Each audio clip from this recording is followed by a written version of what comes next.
பாண்டியர்கள் எந்த நூற்றாண்டில், அதாவது பிற்கால பாண்டியர்கள் எந்த நூற்றாண்டில் ஆரம்பிக்குது, அப்புறம் எந்த நூற்றாண்டில் முடியுதுன்னு சொல்கிற மாதிரிங்க. கிபி 6ஆம் நூற்றாண்டு எடுத்துக்கிட்டிங்கன்னா களப்பிரர்களை வெற்றி கொண்டு பாண்டியர்கள் தென் தமிழகத்தில் தங்களை வலுவாக நிறுத்திக்கிட்டாங்க.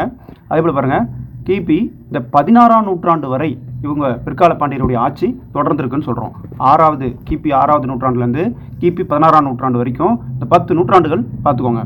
இடையில சில மோதல்கள்லாம் இருந்திருக்கும். அது என்னன்னு கேட்டாக்க, இந்த 9ஆம் நூற்றாண்டுலேருந்து 13ஆம் நூற்றாண்டு வரைக்கும் எடுத்துக்கிட்டா தென்னிந்தியாவை பிற்கால சோழர்கள் இருக்காங்கல்ல, அந்த சோழர்களினுடைய எழுச்சியினால் பாண்டியர்கள் கொஞ்சம் பின்னடைவை சந்திச்சாங்க. அப்புறம் சோழர்கள் வீழ்ச்சி அடைஞ்சதுக்கு அப்புறம் பார்த்தீங்கன்னா பாண்டியர்கள் மீண்டும் தங்கள் அதிகாரத்தை நிறுவ ஆரம்பித்தாங்கன்னு சொல்கிறாங்க.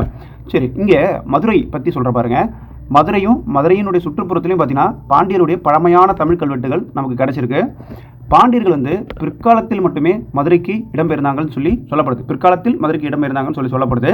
சரி, இங்கே சங்ககால பாண்டியர் சொல்கிறாங்க பாருங்கள் ஒரு பாயிண்ட்டு. சங்ககால பாண்டியர்களுடைய அவங்களுக்கு கீழே இருந்த அந்த மதுரை நகரம் இருக்குது பார்த்தியா, பண்பாட்டு மையமாக திகழ்ந்தது அப்படின்னு சொல்கிறாங்க. இந்த இடத்துல நல்லா புரிஞ்சுக்கணும். சங்க காலத்து பாண்டியர்களின் கீழ் இருந்த மதுரை நகரம் பண்பாட்டு மையமாக திகழ்ந்ததுன்னு சொல்கிறாங்க.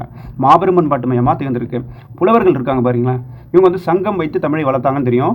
இவங்க தமிழ் செவ்வியலில் இலக்கியங்களுக்கு சிறந்த பங்களிப்பை கொடுத்துருக்காங்கன்னு நமக்கு நல்லா தெரிஞ்ச விஷயம்தான்.